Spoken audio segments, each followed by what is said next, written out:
the royal We do nothing public. wrong. I mean, we're just perfectly reacting to it. Everyone else is wrong. Obviously. That's the point of this podcast, is that we are right and people should listen to us. There's your clip, business boys. There's your show promo clip. Hello and welcome to HR Confessions. I'm Rebecca Taylor. And I'm Kim Rohrer. We are here today bringing you unfiltered perspectives from the world of HR. Real stories, good advice. Today's story is about one of our favorite things in the corporate world, sales incentives. You know what they say, if you dangle a trip to Cabo in front of a junior sales team, don't be surprised if someone ends up upside down on a keg. Oh boy. Oh boy, oh boy. This brings up so many things for me. And there's no way you possibly could have known this, Rebecca, but just yesterday I was ranting about sales incentives to a friend of mine because she was dealing at her company with a team that was struggling to get funding for something they wanted to do. But meanwhile, the sales team has their like President's Club trip to wherever. She's like, I understand that the sales team needs incentives to like, you know, reward them for bringing in millions of dollars. It's like, but also, if there's money for that, how is there not money for these other things? Can I borrow 5,000 of that, please? Right, yeah. Exactly. She's like, their budget is $1 million. I'm asking for $5,000 for a training. Their budget is money's no object. Ours that's right. is pennies. That's right. Yeah. And somehow when sales teams do the ask for forgiveness, not permission, it doesn't backfire. But when HR asks for forgiveness, not permission, we're bad people. So it's a whole thing. I have so many thoughts about sales incentives that probably aren't even relevant to this discussion because I'm guessing this is about a trip gone wrong. But yeah, I'm just clarifying from the beginning that I'm starting the reception of this story from a biased place, biased against sales incentive vacations. Well, it's like if you ask salespeople, they're like, yeah, we love them. If you ask anybody else, they're kind of like, okay, well. Good for them. It's very Marsha. But Yes. So, okay. So all right, lay it on me. Yeah, today's confession comes from an IT manager. So we're not from, so our story was not submitted by HR, it was submitted by someone from IT. And they work at a tech company in New York City, or worked at the time of this story.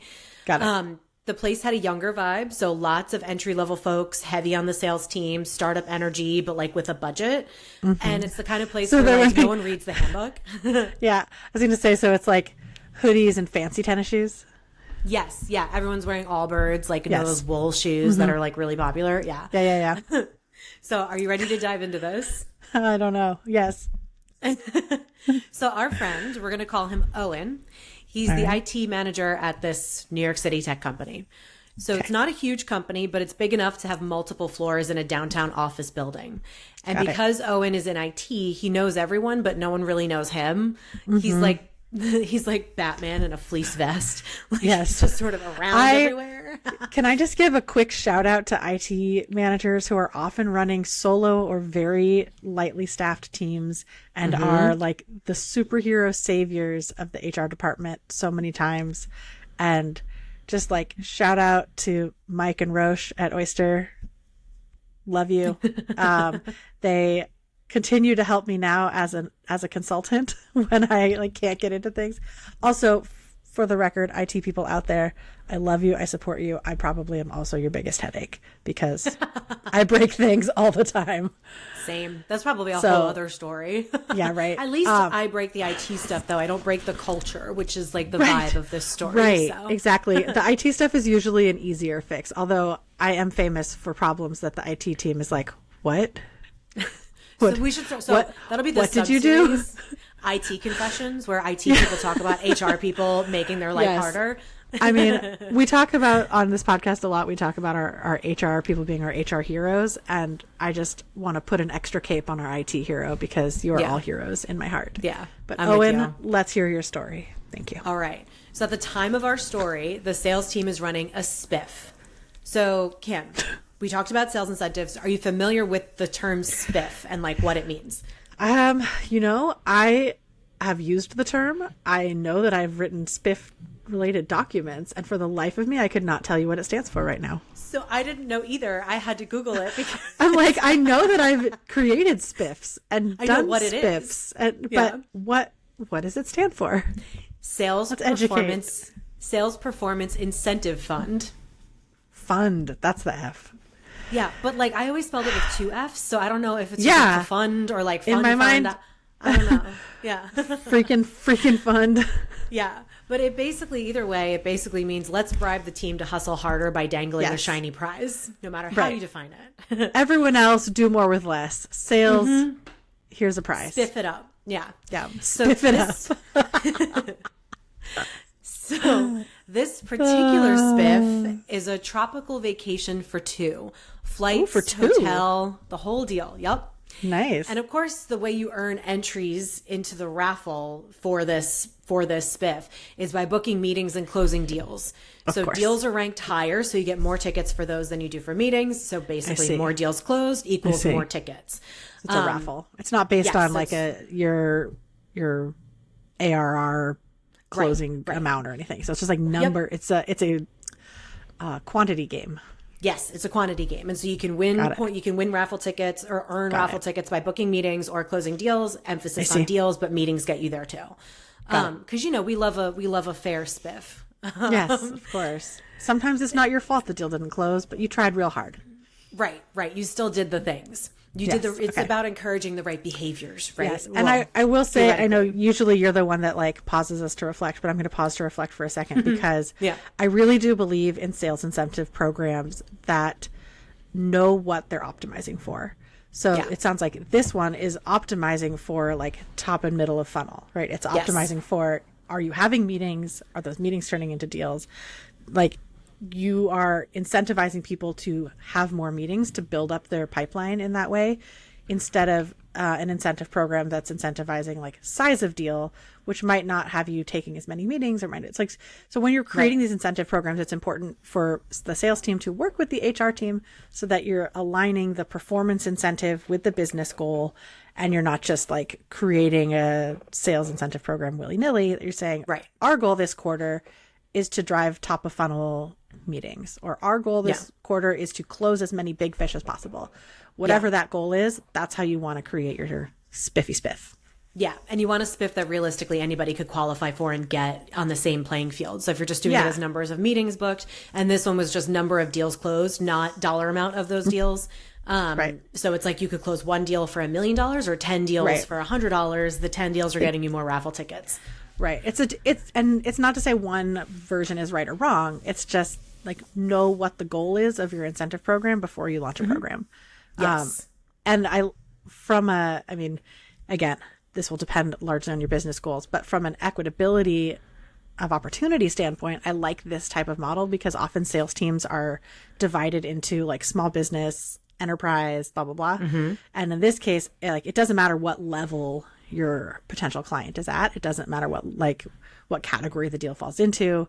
It's just about like getting people activated. And those can be really fun in terms of like activating your whole sales team as a unit versus like getting people to fight over who's going to land the biggest deal. Yeah. Theoretically, yes. So I'm like, theoretically, I'm in favor of this. Theoretically, if you were the HR person and they came to you, they're like, this is our idea for a spiff. You're like, yes, great. Go ahead for these reasons. But of course, so there's always a but. We know what that did they do? Any of us who've worked with sales teams in tech specifically know that there are always favorites. So there are always reps who are the golden children, sometimes because they make the most money, sometimes because they have the biggest personality, sometimes because they're the quote unquote hottest. They're the favorites for whatever reason they're deemed the favorite, right? So as you can expect, the managers running this spiff are playing favorites. So full on, like, these are the cool kids and everyone else is invisible. So you don't just need to sell, you also needed to be in the inner circle. So I hate to just like completely clothesline your whole like fair and equitable spiff thing with but that. I'm so mad about this because like, my fair and equitable spiff understanding is under the understanding that there is a fair and equitable distribution of like how prospects are distributed across the team. So like, I've worked on sales teams where it's like shark territory, right? It's like everyone is fighting for it. And if the manager likes you, they're going to give you the contact with their friend. They're going to be like, oh, I know this person could be a potential customer, so I'm going to have my favorite bro dude. It's always a bro dude. Have my favorite bro dude take that meeting so they can get the credit for it, whatever. And that sucks. It sucks, and it's not fair.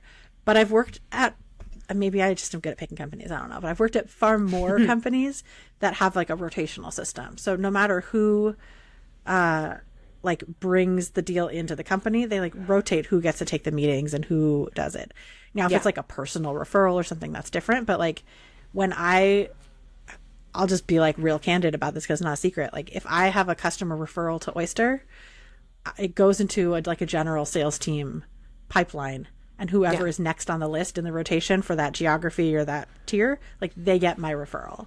It's not just like, oh, I know this salesperson, so I'm going to give it to them. Yeah. And I think like that's a fair way to do it. Yeah. Well, again, I think that you're talking about it. You're talking about it from a very HR angle, which is the point, right? Yes. I hate to break it to you. This I don't think HR is really in this story, other than like this is what's happening. Let me down easy, Becca. All right, but I'm with you. Like favoritism and incentive programs are just favoritism in general. Is like it's stupid. There's no need for it. Yeah. Then why are you even having an incentive program? Why not just give money to your favorite people? Like right. Stop wasting everyone's time. Yeah. So we've got the so we've got the SPIFF running, and now it's sort of, I guess, the end of like the first week of a 2-week thing that they're going to draw the winners later or whatever. I like that. I was like, let me derail you by getting really specific about the mechanisms of a proper SPIFF. Let's talk about Owen. What's Owen's story? Our story is about an improper SPIFF. Yes. Okay. So we're 2 weeks into the SPIFF. Things are running. So taking us into the story. Yeah. So it's Friday. It's late in the day. The company's weekly in-office happy hours in full swing. So drinks in the kitchen, music playing, sales bros high-fiving each other like they're in a Jordan Belfort fever dream. They all love the ringing the gong. The ringing the gong. There's some ping pong. Yep. So Owen's finishing up his day. He realizes he needs to grab some equipment from a small office space the company still rents a few floors down from the main one. So it's not in heavy use. It's more of like a quiet overflow space that not everyone even knows about. It's like probably where the secret bathroom's located. Like if you know, you know. Yep. So he heads down, badge beeps, door opens, and immediately he's hit with a wall of beer smell and shouting. And what do you think he walks into? And now, a quick word from our sponsor, SkillCycle. SkillCycle is a talent development system that connects performance management to one-to-one coaching and development. The SkillCycle platform aligns individual growth with business objectives through continuous feedback, AI-powered development paths, and leadership training. As a SkillCycle co-founder, I'd love to talk to you out there in our audience, progressive people leaders who really get it. Let's chat over coffee on us to give us some feedback on the episode and about the challenges you're facing today. You might just contribute to a topic on our next episode.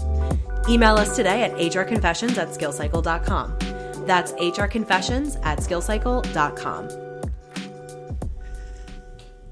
I really want this to be some sort of like illicit, not gambling ring, but like illicit raffle ticket trading ring where people are like bribing each other, or hopefully not blackmailing each other, but like where people are like, I'll give you 5 of my tickets if you cover my desk so I can have a long lunch, or whatever. I wish it were that. I really wish it were that. Yeah. Oh no. Yeah. So instead of that, he sees a cluster of sales managers. And again, these are people in leadership roles, and a few of the favorite reps, like the people that are always the favorites. The reps are actively doing keg stands, like real ones, like handstand, tap open, people holding their legs, the whole shebang. Because we're in a frat. Got it. Right. And Owen just freezes. He's like, hey guys, what's up? So one of the managers turns around, like holding someone's legs up, turns around, looks him dead in the eye and says, oh, hey dude, you're good. Like Owen needs like permission. I'm good. To enter. Yeah, he's like, how do you know about my secret office, bros? What are you guys doing in my sacred space?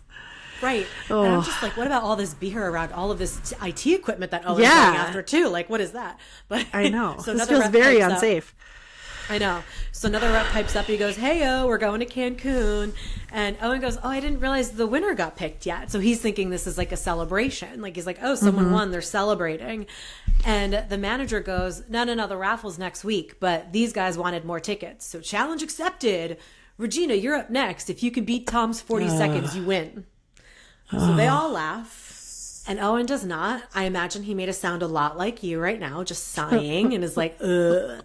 So he just raises an eyebrow, grabs the gear he came for. This and is backs not out his of the circus, room. not his monkeys, too. Like, he's IT. Yup. He does not have to deal with this crap.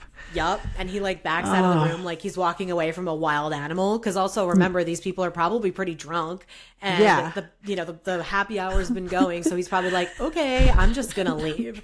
So I know Drunk you've got leadership thoughts. is not a good experience. However, would be a great title of a memoir. Just saying. Drunk leadership. Drunk leadership. So I know you've got thoughts. What's jumping out at you right now? You've got safety concerns, power dynamics, HR implications. Like, pick your poison.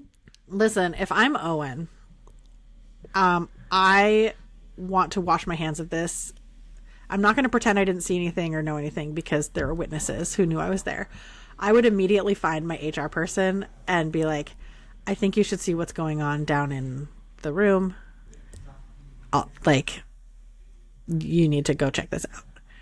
And then I'd be like, I have now passed the baton to you. Good luck, HR. High five. If I were Owen. If I were HR, so bad.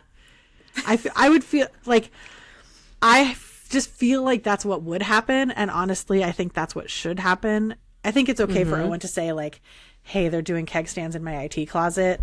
Like, we'll deal with the, security, technical equipment violations later. But I think HR needs to go see what's going on right now. Yeah. And I would just pass it on to her or him. I think so. From the way that Owen told me this story, the happy hour had been going on for a little bit. He was hanging out. He went downstairs. If I were the HR person, I would have been gone. Like, I wouldn't have still been at work. That's true. You know what? Like, we talk about knowing when to leave the party. It's like, I'm pretty sure they left the party. That's fair. Okay, I'm going to revise my answer. My new answer is Owen should look at whoever the most senior person in that closet room is and say, Closet. I'm imagining it's a small space. Say like, please do not get any beer on any of the equipment. I'm going to walk away now. I wouldn't promise not to say anything, but then I would probably send a quick message to HR and be like, hey, FYI, managers are encouraging keg stands in exchange for more raffle tickets. Pretty sure that is making our SPIFF an unfair competition. I'll let you handle this. Yeah. Yeah. I think that's a good way to go about it. Because, I mean, it's also, I think that, we sort of can, chat about it in the breaking it down section, but it also kind of gives me the sign or the feeling that this is a group of people who don't get held accountable for anything. No. Because if you have the audacity, right? So like think of this. Okay, so you have your in-house, your in-office happy hour, whatever. Maybe you get beer delivered. Maybe there's a kegerator in the office. Like, I don't know. But to have the logistics and the resources to there's bring forethought. a keg onto this floor. Yeah. Like separate. This was They're intentional. This was not a planned. This wasn't six-pack. like Right. Exactly. And the thing that's important for me here is like thinking about swim lanes and frankly like level of responsibility by pay grade. Like it is not Owen's job to police this situation. It's Owen's job to protect his equipment and remind them that they are in a place that has, valuable technical equipment. So like, hey, don't mess with my shit. Yeah. And I'm going to leave now. And then passing it on to HR to handle, like she, I can't remember if it's who the HR person is, but we don't have an HR person. We just have Owen. Right. So whoever the HR person is, they can choose how they want to handle it. And that is where HR's specialty comes in. It's like, they're going to have to ultimately decide whether they pursue this to try to make it a fair and equitable SPIFF, whether they want to like talk to the sales leaders and be like, hey, that's not cool. I'm going to step in here and say those raffle tickets are null and void. And also you can't make people do keg stands for your entertainment. Yeah. Or depending on the battles that they have to fight that day and what hills they want to die on, they might be like, I'm just gonna pretend I don't know about it, didn't hear about it, and as long as nobody is hurt, like, whatever. But I will say, again, like, I have a feeling they're not going to be running a fair raffle.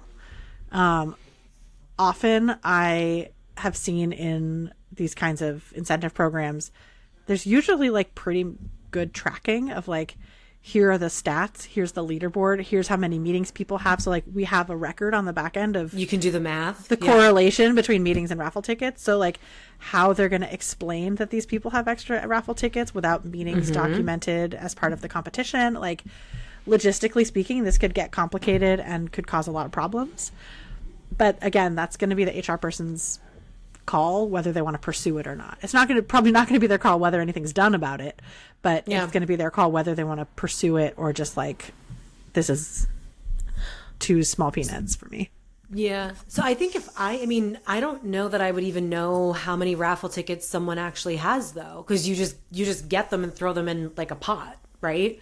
So it's like, but don't they like track? Oh, because they're not tracking.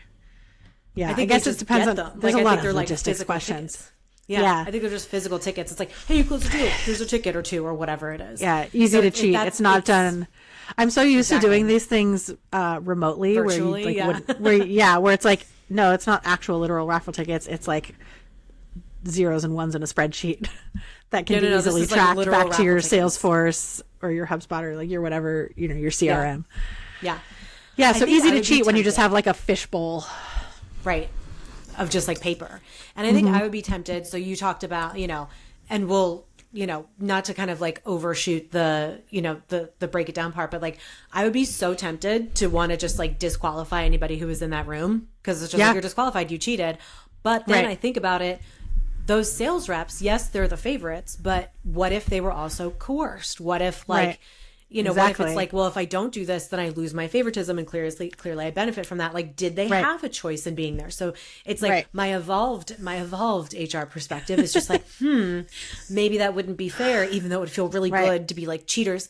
But, that's neither here nor there. We can get back to Owen first. All right. Poor Owen. He's seen more than he needed to see. He's seen more than he needed to see. And, he's clearly also just like, I didn't think anybody knew about this office. So like, clearly there is like an inner circle that does. And it's kind of like, if you know, you're cool, like whatever. So he goes back upstairs. He goes back to his desk. He just packs up and he heads home. So he doesn't report it. He doesn't even think about reporting it. He said, and I quote, "I didn't see the point of being a narc.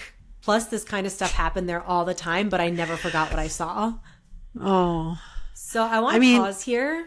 Yeah. I mean, I think those first two statements go well together. I didn't see the point of being a narc. Plus, these things happen all the time. All the time, exactly. If these things happen all the time, I can see why you would feel like, what's the point in narking? Like, nobody's going to care. Talk about a culture of no accountability. Or I guess only accountability of making deals, and that's the only accountability that matters. Anything else you do doesn't matter and doesn't make a difference. Or, fake deals via keg stand so you can win a trip. Right. Yeah, it sounds, I mean, obviously this is an extremely terrible culture, and I'm so sorry, Owen, that you've had to live through this.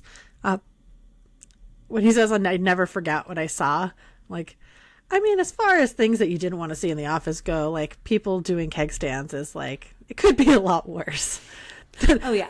tell me you're in IT and not HR without telling me you're in IT and not HR. Right. It has to be jarring though to be talking to a superior who's like literally holding his direct report's ankles and being like, "Hey dude, what's up?" Like, I don't know, that's a little weird. Yeah, it's totally jarring. Yeah. It would not rank for me on the list of like traumatic HR events in my life. Yeah. But I'm with you. Would be jarring for any employee, I think, to think you're going to be walking into a room by yourself and then find that scene. We have a different steel, I think, because we just deal with and see so many other things. We're jaded. It's like, just, I would roll my eyes. I'd be like, "Please, why did I even have to see it? Because now I have to deal with it." Right. Yeah. I mean, I get it. I get why Owen wouldn't narc, because what is the benefit? Nothing's going to change. and now he's a narc. Like, yeah. And like, there is a certain futility of being the only adult in the room when no one's going to back you up. Yeah, especially absolutely. when you're not in a role that has overarching authority. Like, you're not in a power seat, you're not in HR, you're just sort of like adjacent to the whole mess. You have so much more to lose than you have to gain, and you have so much. There's so much more risk for you. Yep. Yeah. And this is why people stay silent, and why whistleblower programs exist in bigger companies. So let's say, like, if you were brought in after the fact and found out that a group of your managers were hosting unauthorized keg stand competitions in a locked room with their direct reports, what are we doing? Are we coaching? Are we firing? Ritual cleansing of the space? What are we doing? Like, you're the HR person. It gets reported by Owen. What do you do? I mean, I would need to make sure I had the backing of the C-suite for this. Like, whoever this most senior salesperson is that's above this group of managers, and ideally also the CEO, because this isn't something where HR is going to come in and say, this is inexcusable, you're all fired, nor is HR going to say, you can't do this anymore, naughty, and they're going to change. Like, this has to be, capital V, capital S, very serious. And so I would get as many confirmations as I could first. Like, I have Owen as an eyewitness, and actually I changed my tune. I think first I would go to the head of sales and the VP and the head of the company, whoever they are, and say, hey, I heard about this thing that happened at the last happy hour. I don't think I have to explain to you why this is bad, but let me know if I have to explain just this in case. to you. Just in Here's case. the high level. Clearly this is very bad. And ask them, like, how would you like me to handle it? Here's a couple suggestions. And at a minimum, it's like a stern talking to from their leader with HR present. So like the VP of sales and HR sitting down with this group of managers and being like, you cannot do this anymore, and here's why, and here's, like, this is your warning. If it happens again, you're fired. And because it happens so often, things like this happen so often in the company, they probably don't even think they're doing anything wrong, obviously. I mean, they're hiding. That's what it sounds like. They're hiding, so clearly they know it's like they're not doing it out in the open. Exactly. So they know it's wrong, something wrong and shady. but they're like, they don't think it's wrong enough to, like, be held accountable. So I'd be like, no, you're being held accountable. But also I would have a separate, like, one-on-one chat with each of the sales folks who were involved to just check in with them and be like, hey, this was inappropriate. This is not the type of culture we want to have here. Did you do this voluntarily? Did you feel pressure to do this? Like, cone of silence of HR. I just need to better understand the situation and know whether this was something you felt pressured into, whether this is something you wanted to participate in. Like, I'm just trying to understand the situation better because we're trying to create a different kind of company. If that's even true. Like, this is held hostage. I mean, but this is all assuming that the leadership cares about changing the culture, because there are so many instances like this where the HR leader is completely disempowered because they would come in and have this conversation and be told, like, go back to whatever you were doing. This doesn't matter. Like, it's fine. And so assuming that the CEO and the VP of sales also are horrified or at least, like, dissatisfied with this behavior, at least unhappy, then HR can proceed with, like, a investigation's too hard of a word, but like an intel gathering, a curiosity tour to learn more about what happened. To learn more about what happened and, like, course correct some behavior. But I do think for leadership, again, assuming this is of interest to the company, leadership needs to be told next time you're out. I am concerned that this is not something that leadership at this company would care to do. I kind of got that impression, especially if they're, I don't want to be a narc. This happens all the time. It's like, this happens all the time as this one person knows about it. So there's also, like, exactly. It sounds like they live their insubordination out loud, or if it's subordination at that point, like, I mean, know. It might just be that, like, the CEO, VP of sales, that they don't care as long as the numbers are being met. And as long as people seem like no one's suing them, like they probably are fine with it. I've seen too many companies like that where they're like, yeah, but like that's sales teams. Sales teams do crazy shit like that. Yep. And then it's like, right, but that's harmful. Right. And like, I'll be honest, I hate this kind of stuff. Like, I know that it happens all the time, but I've actually worked in a few places like this. I mean, not to this extreme, but still like where the popular crowd has a completely different set of rules. Yes. And like, and we haven't even touched the layers here. Like, it wasn't just a keg stand. It was leadership leveraging power and influence for loyalty. It's that loyalty stuff that's so creepy to me. And like, there was this exclusionary click-driven contest. It was creating this like unsafe, liability-rich environment. Like, and doing it with all of this smug confidence that no one would stop them. And then no one did. Like, to this day, no one, like, Owen never reported They were it. correct, right? Like, they were correct. Right. No one stopped them. Exactly. And like the only time it's like come to light is like probably in other murmurings of like, oh, remember that time this happened, if anyone even talks about it. And it also like, I won itself on HR Confessions. And like, I won the contest because I did a keg stand and got a bunch of extra raffle tickets, and so I won the contest. Like, yeah. And like, the spiff ended, like someone won the vacation, but I don't know if it was one of the keg stand crew. But I wouldn't be shocked just since you know how the deck was stacked. And like, life went on. That, you know, just one, it sounds like one incident of many at this place. And like, there's something where I just, I don't know, the cynical side of me is like, why do these sales managers care that much about their favorites winning the raffle? Like, why so much so that they're giving them like an extra incentive? Like, you know, it's a vacation for two. Is there something going on between some of them? You know, like, that is very cynical. Suspicious. I hadn't even gotten there. I was thinking more like, if their favorites are on their team, I assume like it's their direct reports that are their favorites. I'm guessing there's another level of incentive program happening where they're incentivized for their teams doing well. Like, I've seen that kind of, like the MLM of SPIFFs. I've seen that, but not with raffle tickets. But like, that's with the hard numbers. That's like the thing that's like the hard numbers do it. The raffle tickets don't add, just something's not adding up to me. Maybe it's like, if someone from your team wins, then you also get to go on a trip. Like, maybe. I'm sure that the managers, well, I think it's highly likely that the managers had their own SPIFF situation going on top of the IC level SPIFF.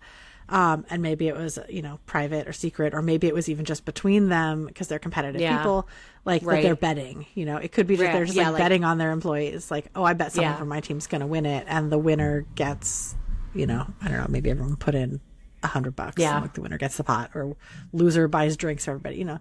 I've seen, not to stereotype, but I have seen sales teams create bets over far smaller things than whose direct report wins the raffle.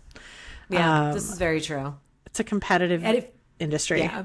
If you can compete against something or anything, like if that's your persona, then you're going to want to like bet on it. And like, you have to have, there's a little bit in sales, like you have to have a little bit of that drive and that competitive streak. That's why I'm not good at sales. I'm like, I don't care. I don't know. Whoever wins, it's fine. But yeah, I could very easily see the managers wanting someone from their team to win and creating conditions where like competition on top of competition, right? Like, the raffle isn't enough of a competition. We also have to make you compete for the raffle tickets in a frat boy sort of way, not just in a sales competition sort of way. Like, we're going to add more competition. Yeah. We're going to add another layer of competition to this already existing competition. Yeah. No, it's true. And like, even, you know, breaking it down even further, I know we've kind of talked about some of these throughout the story, but like, what stands out to you the most about this story? Like, the SPIFF structure, the leadership behavior, the risk, something else entirely? I mean, the leadership behavior is a big one. It's not, again, I feel like almost every episode has a moment of, I'm not surprised, but I am disappointed. Yeah, like, that should be our new tagline. HR Confessions. I'm not surprised. I'm just disappointed. But I am disappointed.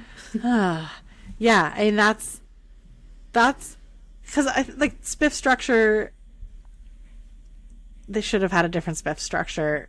This SPIFF structure stinks, but the leadership behavior drives the culture of the competition. And this leadership behavior is deplorable. Yeah. Yeah. And I think like when you look at sort of behavior like this, it's not even, I don't know, it's not even about the sales incentive at that part. It's literally, it's just the way, it's just the lack of common sense, or just the, like, this is really it, but okay. And to me, that's sort of it's a cultural thing. And one where it seems so rampant in this culture, just considering Owen's reaction to it, that it's like, that's a place, if I were the HR person, I wouldn't want to be there for very long. It sounds like it's a place that's like, you get your stories and you leave, and then, because you're never going to be respected. You're never going to, they're never going to grow up. It's a very like Peter Pan type culture. Yeah. There's only so much you can do in that environment, and you have to kind of decide how much you can take for the paycheck. And it's unfortunate. And I feel very lucky to have mostly been on sales teams that are not like that. I've been in companies that wouldn't stand for that kind of culture, but I just have heard so many horror stories, and I see it now. Like, in my older, wiser days, I like see a job description and I can like know what terminology to look for to know that that's a kind of culture that I don't want to be in. Yep. The rocket ship, the work hard, play hard. Like, those are dead giveaways. Hustle culture. There was one I saw the other day. Where meritocracy. That's another one that I'm like, I've only seen that in weird places. Yeah. Wrong. There was one that I saw the other day that had a whole like couple of sentences that was all about the intensity, and like this company is, it was like they had a whole sentence where like every word was about how intense the job was going to be. It was like, we're a fast-paced, high-risk, customer-obsessed, hustle and grit, like all of these kind of dog whistly terms where it's like getting hives already. Yeah, exactly. Like I don't want that. Yeah. And so like since you've worked for good sales teams at good companies, what's a good structure for an incentive program, or what's a good approach to building a good incentive program? Like, what kind of guidance does HR usually give if and when they're invited to? If they're allowed to. I look at, first of all, what is the behavior we're trying to incentivize? What is the goal for this? And usually then with the communications aspect of it, we drive the communications to really emphasize what we're emphasizing in this, or what we're prioritizing in this particular incentive competition, because that it could change quarter by quarter or year by year depending on what the sales goals are. So making sure there's opportunity for everyone to participate regardless of their level. Maybe it's a junior sales competition and then there's a senior sales competition that's slightly different, but like making sure that the participation is fair and equitable, and that the way you're distributing the opportunity is equitable. So not just like, can anyone join, but also, is there like avoiding gatekeeping of entry? So like, everyone can enter this contest, but you're only going to win if you have the secret pipeline to, the boss's friends or whatever. Like, that's not fair. Yeah. So making it as fair as possible. But then also I really like when there are like points for collaboration, or like you get a bonus point for doing something that's not necessarily driving the target, but is like enabling the team.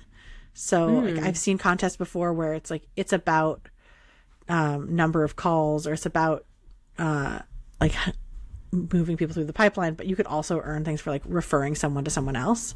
So it's like, I can't refer this customer because it's like a conflict of interest or whatever, but like I'm going to pass this lead along to my team.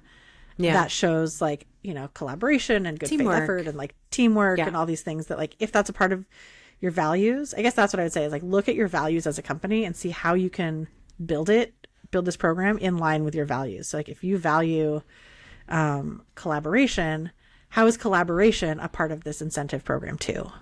Yeah. I like that. How can you incentivize collaboration even as you're incentivizing individual sales targets? Yeah, I like that.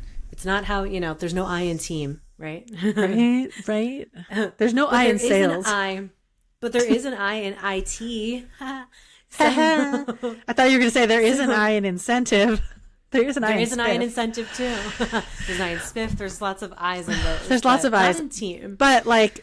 But you don't want to run an incentive program that is in conflict with your core values as a company. Right. And so just looking at like, what are we trying to do? What is our goal with running this incentive program? And then how can we meet that goal, tying it to our values, like enabling this project with the practices that are rooted in the language of our values. So it's not just like, well, it says we're a collaborative team and we believe in lifting each other up, but now this contest has us all pitted against each other in a really aggressive way. Like that doesn't feel right from a cultural perspective. Yeah, I agree. And, going back to, or circling back to Owen, what do you say to the like IT or finance or ops people who witness this kind of mess and don't know whether to escalate or stay quiet? What advice do you have for them? I just say, always escalate to me. To you specifically. To me, Kim. Whatever company you work at, escalate it to me because I am nosy and I want to know shit. No, I say it never hurts to tell me. Even if nothing changes, then you don't have to carry it around by yourself forever. And like, I might be able to do something about it. I might not, but at least you don't have to carry it alone. Yeah. I can protect you in like, I'm not going to go around being like, Owen told me that, you know. Yeah, I second that. And I think that is usually what the fear is in reporting, is just like, well, it could come back to me that, because if it is something that the HR person has to confront, like the sales manager, right? It's going to be very obvious that Owen said something. So Owen's, just like, well, I don't want them to know. And something I'll say is that, I sound like I'm on America's Next Top Model, but it's like, you're not at work to make friends. You're at work to earn a living. If you also form great personal connections, like that's great, that's fine. But if you can't do your job, or if there's a violation in your workplace, it is your responsibility as an employee to, do or say something about it. And most companies if they have an employee handbook, there's gonna be an anti-retaliatory clause in there.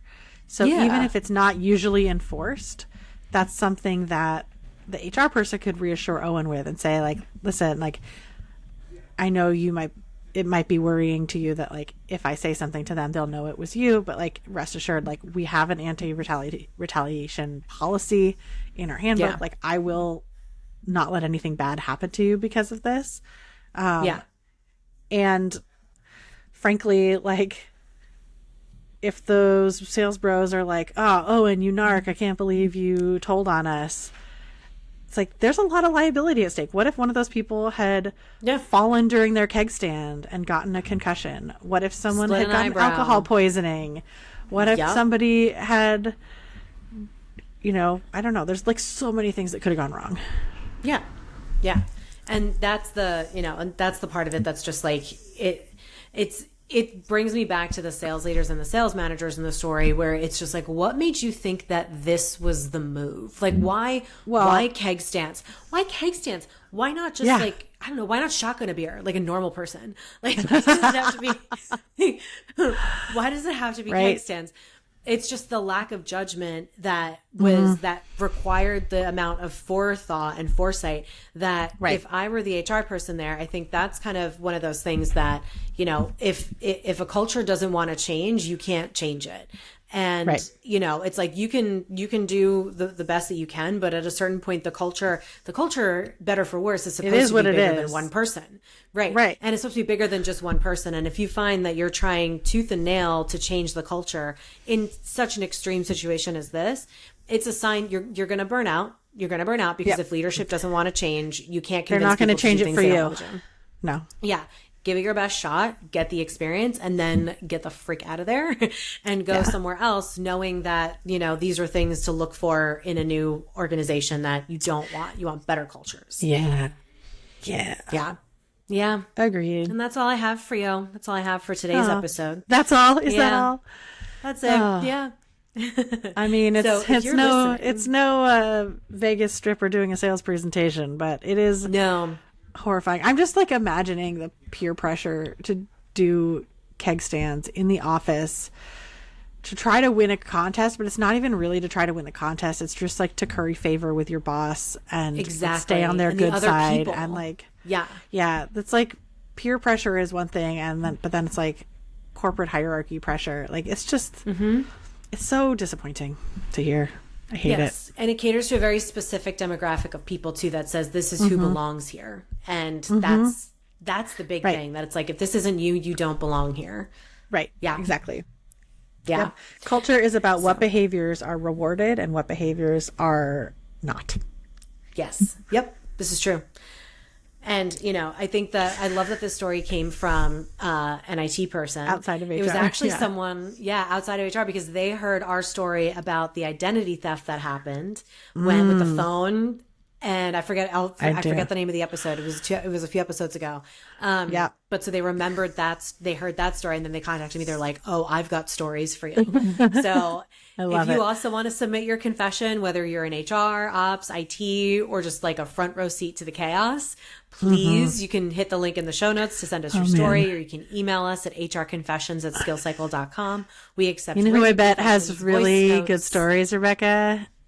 Who? I'm sorry to interrupt you. I totally just talked right over you, but I was thinking, like, I want the executive assistants to submit their stories. We should do, like, maybe in April we'll do like a whole admin professional support episode. I do love that. A whole compilation. Yeah. Because like I got stories from my admin days for sure. It's true. You see everything. Exactly. I was thinking like reception. The reception desk sees a lot. Ooh, I actually have a reception desk story that I'm sitting on. Maybe I'll bring that one to the forefront. Yep. Ooh, please do. I love a good reception story. Yeah, and if you want to know what story is coming next, you just have to tune in. We'll catch you next time. That's right. Thanks, everyone. Bye. Bye.